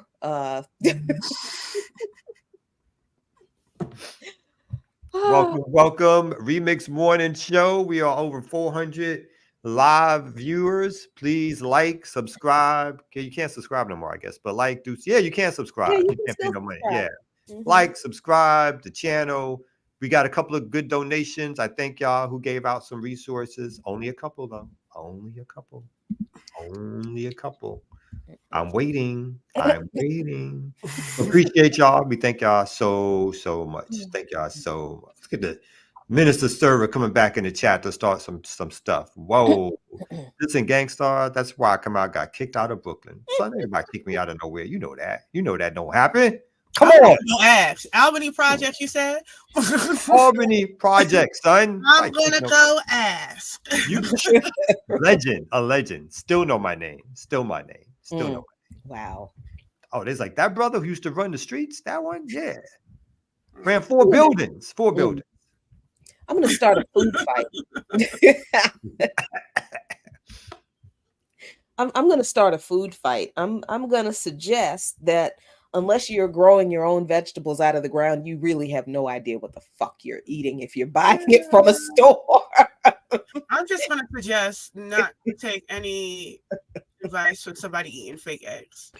You said fake. You could just opt not to eat the eggs. You could No, you could get the protein from the beans because the thing is, you don't understand that you got to get certain things from certain foods. Yeah, and you can just eat the beans. You can just eat the beans instead of trying to fool yourself into thinking you're getting eggs. Just eat the beans. Albee Square Mall. Oh, holla. See, we got some Brooklynites in the chat. People who know about Albee Square Mall, yo, back in the day. I know y'all talking about food, but it was because they heard about it. They don't like to hear people talk about their favorite things. What you talk about? The food? Food, yeah. I was on Brooklyn, B. I was on Brooklyn. Okay. You remember you get that? Like I was talking about Brooklyn. Somebody said something about Brooklyn in the chat. That's all I cared about. Okay. They talk about Albee Square Mall. You know what I'm saying? I was like, what? Back in the day. There's more song, Albee Square Mall. What y'all know about that? Yeah. Mm-hmm. I think one of my first jobs was at Albee Square Mall. Damn, you that old. Yeah, I am that old. I am that old. Yes. When I was a teenager, I worked at Albee Square Mall for like a week. But I was reading the newspaper instead of doing my security job. And this guy's like, "Oh, you guys!" I was like, "You were security at the mall?" I was everything at the mall. I was wow. I was security. I was stock boy. I was working the slushy machine. Upper. They wouldn't put me on the cash register though. You know what I'm saying? They wouldn't do that. They wouldn't do that because they knew better. yeah. I But I think you're right on the food. I do think he has a point on the food. I'm not listening to you either. You put ketchup on crab cakes. Next. Yeah, that tastes good. I'm not listening. Ketchup tastes good on almost everything. I mean, that's admitted. I like ketchup, and I don't even like crab cakes like that. And that is like, what? What are you trying to get jumped in Maryland? Are you trying to get jumped in Maryland? Ketchup tastes good on everything. It's one of those condiments that's good for everything. All right, what we got next? Anything? I got something. Should I do a quick one? Yeah, what you got? I also have something, but you can do yours. Okay, I appreciate that. I do, because this is really about your man, who is, of course, everybody's fan favorite. So this is the kind of money that goes into the politics, y'all. Elon Musk, and watch this fool. Are they gonna show him jumping up and down like an idiot? Watch him jumping up and down like an idiot. Why is he did it already? Looking like an idiot. Musk gave $75 million to pro-Trump group, becoming a Republican mega donor. So Elon Musk gave around $75 million to his pro-Donald Trump spending group in the span of 3 months, federal disclosures showed on Tuesday, underscoring how the billionaire has become crucial to the Republican candidate's efforts to win the November 5th presidential election. It says America PAC, which is focused on turning out voters in closely contested states that could decide the election, spent more than $72 million of that in July through September period, according to disclosures filed in the Federal Elections Commission. It said that is more than any other pro-Trump super PAC focused on turning out voters. The Trump campaign is broadly reliant on outside groups for canvassing voters, meaning the super PAC founded by Musk, the world's richest man, plays an outside role in a razor-thin election between Trump and Democrat Kamala Harris. Musk, the CEO, car manufacturer of Tesla, was the sole donor to the group in that period. And so lastly, it says Musk, who has said he voted for Democratic presidential candidates in the past, has taken a sharp turn to the right this election, He endorsed Trump in July. So your man spent $75 million. None of that he got from Twitter because that shit is hemorrhaging cash. So luckily, he ain't got none of that from the X. That nigga gonna win. Who, Trump? He might win. He might win. He I mean, he got billionaires behind him. Yeah, I mean, you never. I find it very hard to predict these things because every time I think I had a prediction, I thought Obama was going to lose. I thought Hillary Clinton was going to win. So I've given up in the complete predictions on who's going to win when they claim it's close because sometimes I feel like they don't know. The polls had me convinced that Hillary Clinton was going to win the election. I kept looking at the New York Times and she was ahead by at some points 25%, 80%, 75,000%. Like she was expected to win. And then the day of the election, how she went down in every state they predicted for her to win. So that's why I say might or whatever like that. But with the help of Elon Musk. I would say don't look at the polls, look at the Fed. Watch how the Fed is moving. Yeah. Yeah. Because that really is a determining factor. Or at least that's how it played out. It's a fucking circus. I don't know what to say about this electoral process other than it's just the most unserious shit ever. But it's also a deep reflection of the state of the country right now. Because the role that Elon Musk is attempting to play has been facilitated by liberals all of this time, especially during when Trump was president. A lot of what they would do to I guess, agitate Trump was talk about, because you remember with the issues with the taxes and him never giving up the taxes and how much money does Trump actually have. So they would always juxtaposition Elon Musk as being like the real millionaire. And then, before there was tensions between the two of them because of that, the way that they were playing the two of them up. Like, so they would always emphasize that Elon Musk has the real money and that's who Trump wants to be. And now that, Musk as an opportunist that he's always been, especially a political opportunist, because he's always given money to both campaigns, both Democrat, all the billionaires do that either way, just to ensure that they make it out okay, whoever wins on the other side. But now we're seeing in reverse that because for whatever reason, he is throwing his lot behind Trump because it's beneficial for Musk to do so, that they are now they're attacking Elon Musk. But they created this monster. I mean, the subsidies that he's allowed to get, still, that is probably where that 75 million is coming from. Right. Our freaking taxes. His tax subsidies. Benefit from one subsidy. Right, which is probably where that 75 is coming from. But I do think that this is just a reflection of where we are as a country, politically. Because this does say where the actual influence is coming from. This is, even when we talk about voter rights, that whole discussion is fallacious because it's not determined on any individual vote. People still don't like the everyday person really has no idea truly about or a real understanding about the Electoral College and what role that plays, especially in these quote unquote swing states, which, as an aside, I was in North Carolina. I've never really been in a swing state during election time. But wow, because in Maryland, we don't see all these ads, like every billboard, like back to back on all the highways. So it's really amazing how much money puts into these swing states.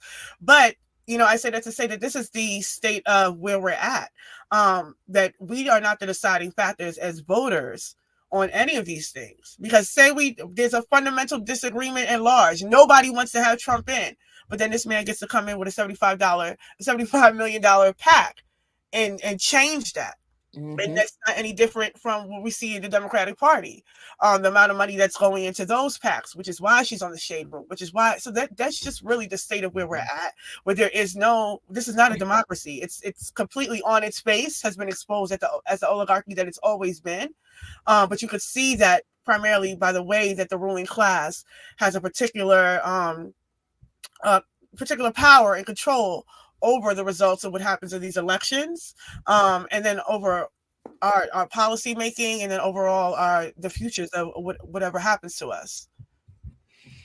Yeah, this is I keep looking at this election cycle, and even like from the inside of a third party campaign, and it's just like, Man, if people do not understand that we do not live in a democracy, in this election cycle, people are never going to get it. People are never going to if people are not looking at what's going on now, even understanding the conversation we just had earlier about what people are or are not aware of, right? I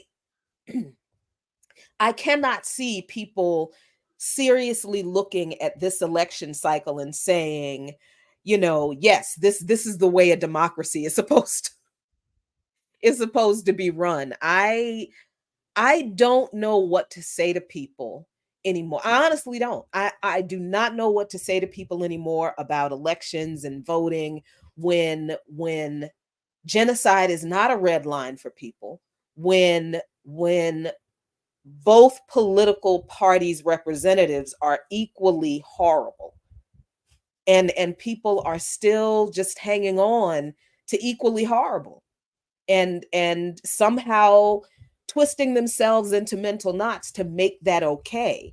And I'm not sure what people are expecting on the other side of that, right? I think that's the thing that is really kind of blowing my mind. Like, what do you think is going to happen on November 6th? What do you think is going to happen on December on February 15th, 2025?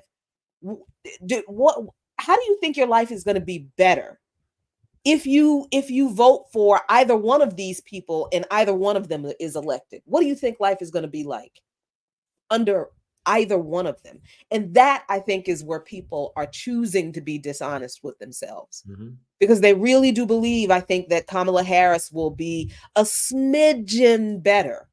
But looking at everything the Democratic Party is doing right now, I don't see how they could say that. So it's just self-delusion. It's That people are, it's sports, it's entertainment. My team won or my team lost. I mean, for the billionaires, of course, they just, like as Erica said, they're going to influence whoever's in there to make sure they know that, like, hey, you need to pass this or you don't need to pass that. And for them, it may mean a couple of million here and there in terms of taxes and stuff like that. But no one's losing their wealth. No one's going poor because the Democrats won. No billionaire is truly worried or whatever. And I agree. I mean, I think Musk is such a grifter. And I mean, the Africana who is allowed basically to do, as a private individual, private company, can launch satellites whenever they want into space. A private company has a media platform where he fixes the algorithms so that he himself is lifted up as like the largest person who has a following on there. The car supplements and stuff like that. He's moving from California to Texas to get even more tax breaks and so forth. So he's like an unserious person in an unserious world, but who has a huge impact because of the amount of wealth that they basically ginned throughout the years. And not like they have some, for people who are like, oh, if you're super rich, you got to be super smart. Elon Musk is textbook number one on why that's not true. And there's others, obviously, most before and after. But have you heard this dude? You sat down and heard this dude on an interview? Is this the dude you think is got so much on the noggin that you need to follow his advice? No, he's a rich dude. He was born into money, and he turned that money into more money, right? And then he wants to turn that money into, he's only interested in himself and the policies that he think will further the advancement of his economic empire. And he's also a white supremacist, and those things go together a lot of times. It's not even like it's a main point because it's connected. So that's what that dude is. And that's what he's doing with his money. He wants to get the overt white supremacists in and not the covert white supremacists. And he thinks the overt white supremacists will mean better tax breaks for him. So instead of making, $300 billion next year, if the covert white supremacist gets in, if the overt white supremacist gets in, he'll make $350 billion next year. So that's where their choices lie. And what has happened too is that like people like Mark Cuban gets to be seen in a particular light in comparison to Elon Musk, right? Because Cuban was doing the same thing. Cuban in 2016 support and put his money behind Trump. But now he's like, well, I'm not going to do that again. I'm going to support Kamala. And then it becomes like, headline news that, oh, even Mark Cuban, this real billion, so they try to make it seem like a particular way, like the kind of narrative that they place behind real money and who's the real billionaire, because they want, they at least have an understanding of the influence that they have, right? And so whatever direction a Mark Cuban or Elon Musk is going is important to those campaigns, because they need that money to keep the campaign going. But what I think that Kamala Harris campaign particularly has shown is that you kind of really don't need a Musk, right? Because she raised how much with just those Zoom calls. And I think that's why there is a particular interest in getting behind Kamala Harris, because she comes with a particular base that can be tapped into at any time and mobilize behind her. And we are seeing that happen. Now, whether or not that's going to be the deciding factor, whether or not she wins, I think speaks to, again, the influence of the ruling class and the State Department. And the State Department, because I think that people really don't consider how many hands are in this pot in terms of how the country is ran. Because right now, who the hell's running the country now? We know it's not Biden. That's Sleepy Joe. Yeah, we know it's not Biden. It couldn't be. He's on tour. They're propping him up like he's still alive. 18 hours. He's got to be sleeping 18 hours a day, and he's only awakened when he's like, they got to when they got to put him in front of the camera, put a little sauce under the nose, go like that, get him some whatever you got to take, some pills, like 16 a day, and like roll them out. Whatever happens. It don't matter, and it doesn't matter, right? Because he'll come out there and be befuddled. If you look at these State Department news conferences, on their face, they're a fucking joke. When they start talking about Israel and Palestine, and they start talking, anytime they're asked whether or not something is a human rights violation, it's like, oh, we don't have the facts. Oh, we think it's terrible what happened with that bombing. Then the next question is, well, then is this a crime against humanity? It's like, we don't have the facts to say that. But, again, if this was Russia, no facts needed, nothing needed. All every day, any day, he's a war criminal. But when they're asked whether or not Israel has created a war crime, we can't say that. We can say that we're disappointed how Israel is prosecuting the war, and they have to make some changes. That for them is a hard statement. So it's all unserious. Like and Biden will be propped out there. They don't care what he says, because they're like, look, we control the media apparatus in the sense of the media is going to show only so much, right? And again, the biggest mistake Biden made, or the biggest mistake they made, was putting him in front of Trump without properly giving him enough meds so that he was lucid that day. Yeah. Right? The fact that he showed himself not to be lucid in the way he did was the thing that undermined completely the campaign. Because they do have their own billionaires. Just because we don't see their billionaires as much. The Democrats have many billionaires and rich people. And again, let's remember, Kamala's base was manufactured because nobody voted for her last time. Right. The Divine Nine wasn't on her side the last time. Well, they were the only ones I would argue. The last time, you think? Yeah, I think they were. They were. Okay. They were the only. Well, then they were the only black people on her side the last time. They were because her polling in the black community when she ran against Biden was pitiful. She might as well have been a white man. But that maybe speaks to the influence of the Divine Nine. Maybe they losing their touch, but they were the only ones that fully supported her, primarily because you remember that was when she was doing the Chucks and the Pearls thing, and that was before she was picked for VP, because they were the main ones pushing that she gets back. Oh yeah. I guess that's I know there was a lot of black folks behind us. Again, the black elite, political elite, and economic elite who pushed her on Biden. Particularly because it was like, she's the only black person, and this is what we need over Abrams. So we need her to sell to the black community.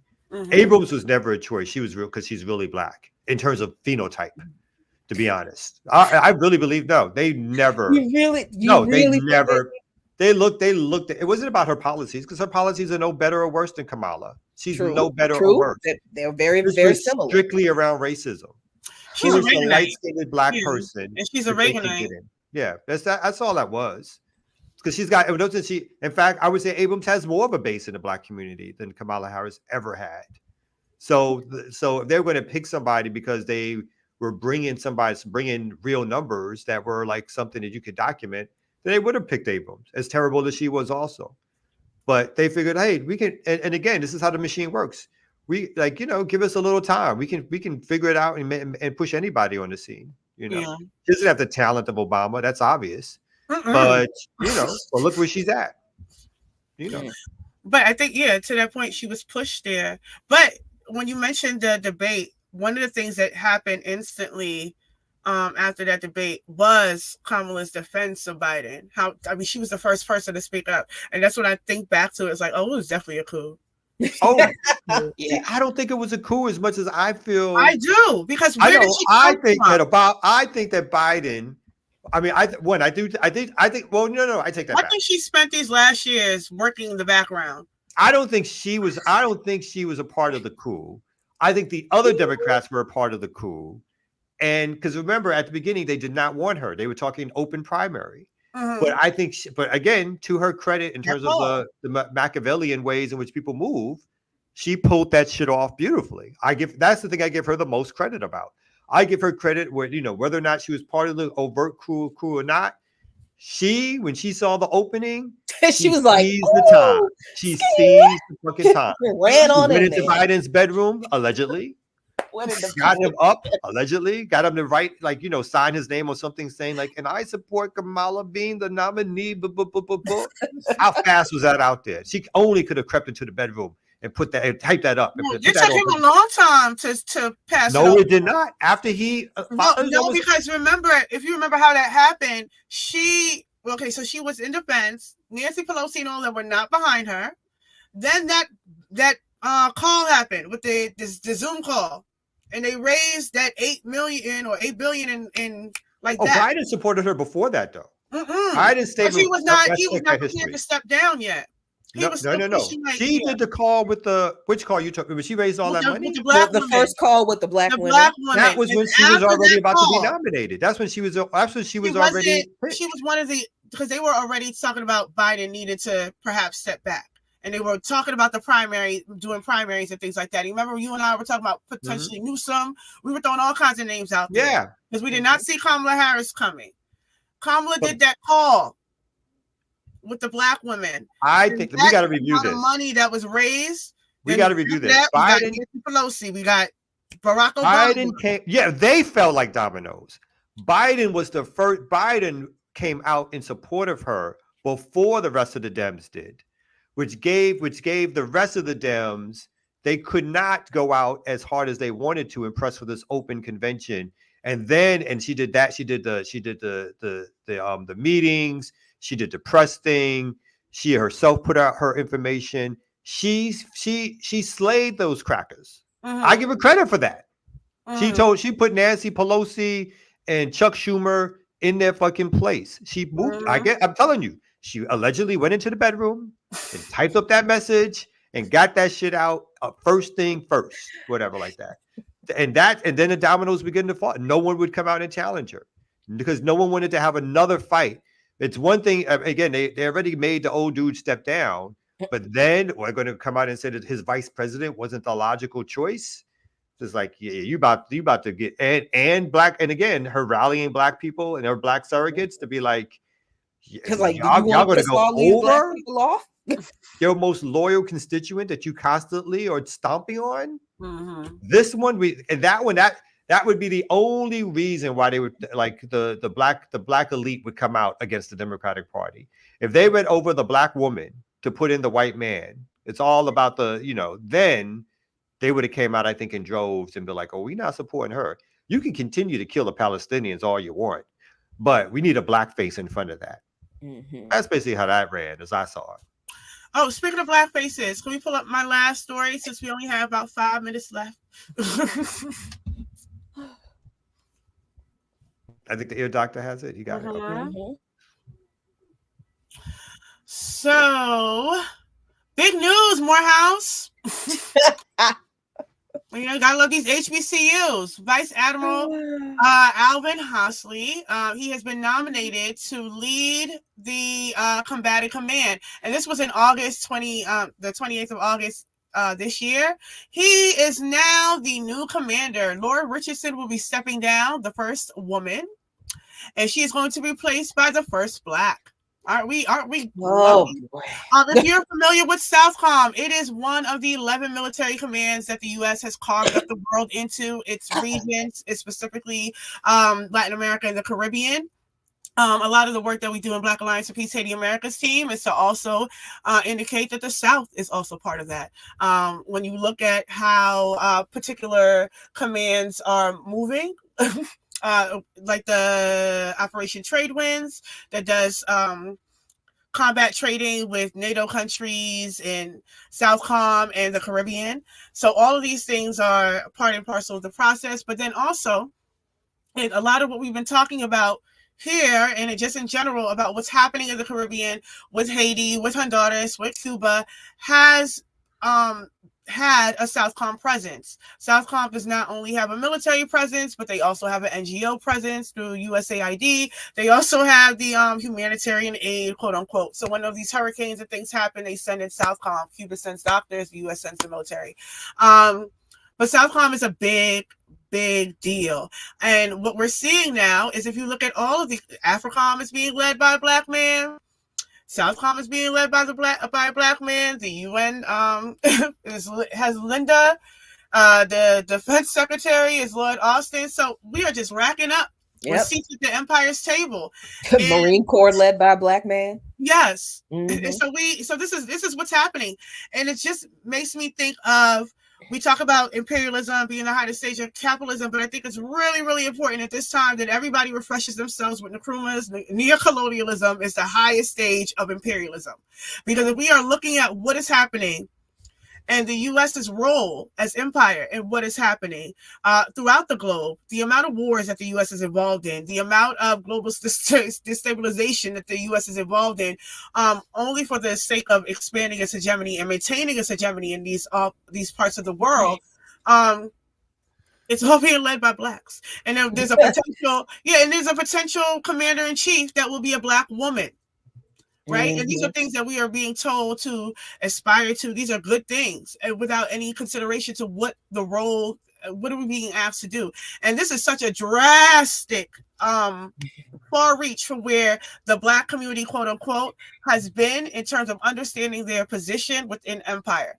The Black people have never historically been a pro-war people.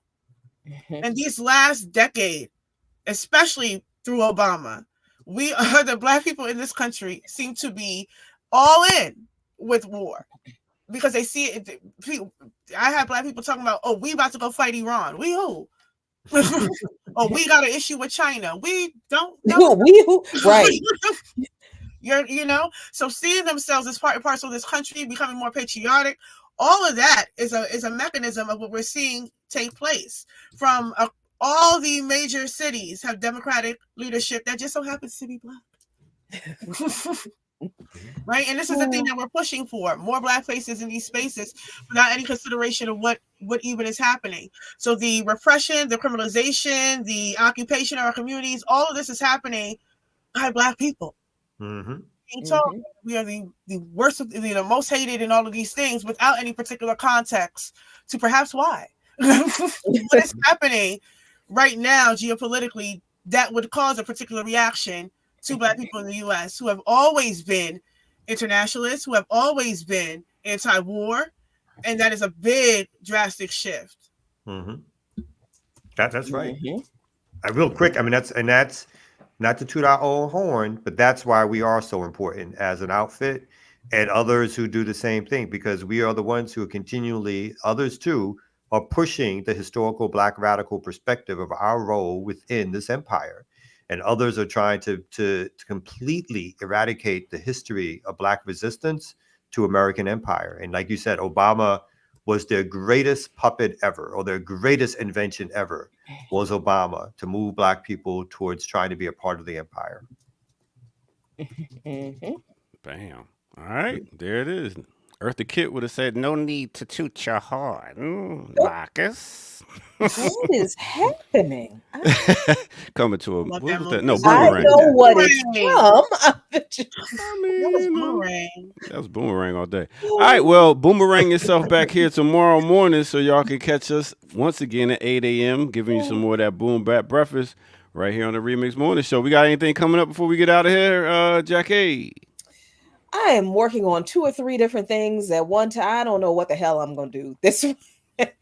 I think I'm going to be talking about the Powell memo on Darker Than Blue this week because I like reading these historical documents. A couple weeks ago, we did W.E.B. Du Bois's "I Won't Vote" essay, and then last week I talked about some of the people and the third parties that Du Bois raises in that essay, and why those people and policies and parties are very important to today. So I figured, you know what? Let's see what's going on in the Powell memo and find out what we can learn from that. That's still going on today. And so that's what we're going to do on Friday. Working on some stuff with Anthony, who's in Palestine right now, Anthony Rogers, right? Yeah. And who knows? More garden stuff. All kinds of stuff. Tune in. Anything coming up, Erica? I guess not. Where'd she go? left the Where'd she screen. go? Oh, she just left. Yeah, her computer. Anything coming up with you, Kamal? No? All right. Okay. Well, make sure y'all tune in tomorrow morning for the remix, and also 11 o'clock tomorrow morning as me and Kim Brown do classical breakdown, and we'll be going over the year 1978. All right. With that said, we are out of here. Catch y'all tomorrow morning. Peace, my people. Peace.